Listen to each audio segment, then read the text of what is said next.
بدلتا ہے رنگ آسمان کیسے کیسے، یہ نادر اکمل لغاری کبھی کاف لیگ کا حصہ تھے تو کبھی پی ٹی آئی سندھ کے صدر تھے۔ یہ آج کل جیلہ بن گیا ہے۔ PS-19 پر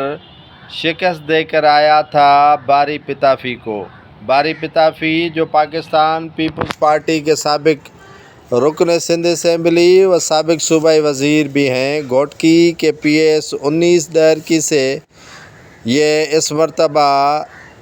نہ منتخب ہو سکے اور نادر اکمل لغاری آزاد حیثیت میں منتخب ہوئے۔ یوں کہیں اسی میں کوئی حرج نہیں ہوگا کہ اس کو جتوانے والے بھی پیپلز پارٹی والے ہی تھے اور اب شمولیت ہی پیپلز پارٹی والوں نے نادر اکمل لغاری کی کروا دی۔ آزاد حیثیت میں دہرکی سے منتخب ہونے والے نادر اکمل لغاری شامل ہو گئے ہیں پاکستان پیپلز پارٹی میں، جو گھوٹکی ڈسٹرکٹ کے PS-19 سے آزاد حیثیت میں پیپلز پارٹی کے امیدوار سردار باری خان پتافی کو شکست دے کر شامل ہوئے اور کامیاب ہوئے پیپلز پارٹی میں۔ پاکستان پیپلز پارٹی کے سابق صوبائی وزیر سردار باری خان پتافی کو سردار خالد لنڈ اور اس کے ساتھ ساتھ سردار علی گوہر مہر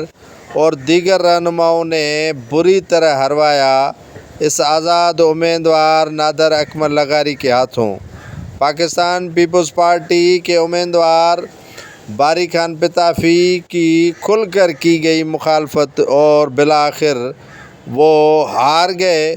اور آزاد امیدوار پیپلز پارٹی کے مقامی رہنماؤں کے توسط سے جیت کر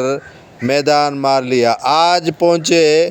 پیپلز پارٹی کے رہنماؤں کے پاس نادر اکمل لغاری، جس میں شرجیل انعام میمن، ناصر حسین شاہ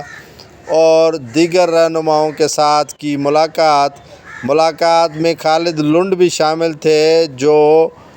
بڑھ چڑھ کر اس کو جتوانے میں اہم کرداری تھا، وہ بھی موجود تھے اور نادر اکمل لغاری نے باضابطہ طور پر شمولیت کر دی پاکستان پیپلز پارٹی میں۔ نادر اکمل لغاری بولے کہ وہ پیپلز پارٹی کا حصہ کب کا بن جاتے، لیکن بیماری کے باعث پیپلز پارٹی کا حصہ نہ بن سکے، اب کامیاب ہوئے ہیں حصے دار